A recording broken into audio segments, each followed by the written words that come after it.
Hi అందరికీ నమస్కారం. నా పేరు మెంతుల Yadanna. Welcome to my channel for people. 15/6/2025 రోజు సాక్షి పేపర్లో వచ్చిన కథనాల ఆధారంగా మీ ముందు ఉంచుతున్నాను. నిన్న హైదరాబాద్లో తెలుగు విశ్వవిద్యాలయంలో బీసీ భరోసా కార్యక్రమం నిర్వహించడం జరిగింది.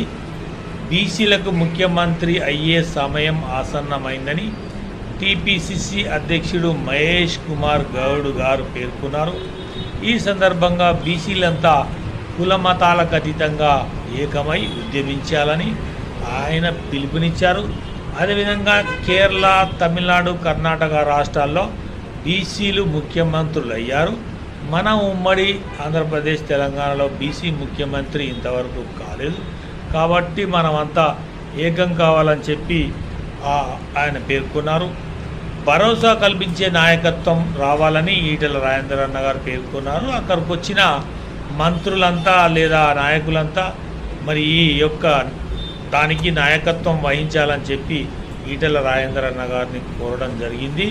మీరు ముందుండి ప్రధానమంత్రి చేత అపాయింట్మెంట్ ఇప్పించి 9వ షెడ్యూల్లో ఈ అంశాన్ని చేర్చే విధంగా కృషి చేయాలని కోరడం జరిగింది. అదే రకంగా మీరు లీడ్ తీసుకొని ముందుకెళ్తే మేమంతా మీ వెంట ఉంటామని ఈటెల రాజేందర్ అన్న గారిని కోరడం జరిగింది. కాబట్టి బీసీలంతా ఏకమై రాష్ట్రంలో బీసీ ముఖ్యమంత్రి అయ్యేదాకా కృషి చేయాలని కోరుకుంటున్నారు. మరీ ముఖ్యంగా ఉమ్మడి ఆంధ్ర రాష్ట్రం ఉన్నప్పుడు తెలంగాణలో కానీ ఆంధ్రాలో కానీ రెడ్డి రావులదే రాజ్యం. మరి బీసీని ముఖ్యమంత్రి అవ్వనివ్వలేదు. అప్పుడెప్పుడో మా చిన్నప్పుడు లేదా మేము పుస్తకాల్లో చదువుకున్నట్టు టీ అంజయ్య ముఖ్యమంత్రిగా ఉంటే రెడ్డి రావులు జీర్ణించుకోలేక అతన్ని ఒక నెలకే దించేయడం జరిగింది. కాబట్టి రెడ్డి రావులు బాగా దండిగా సంపాదించుకొని ఉన్నారు, పదవులు అనుభవించి ఉన్నారు.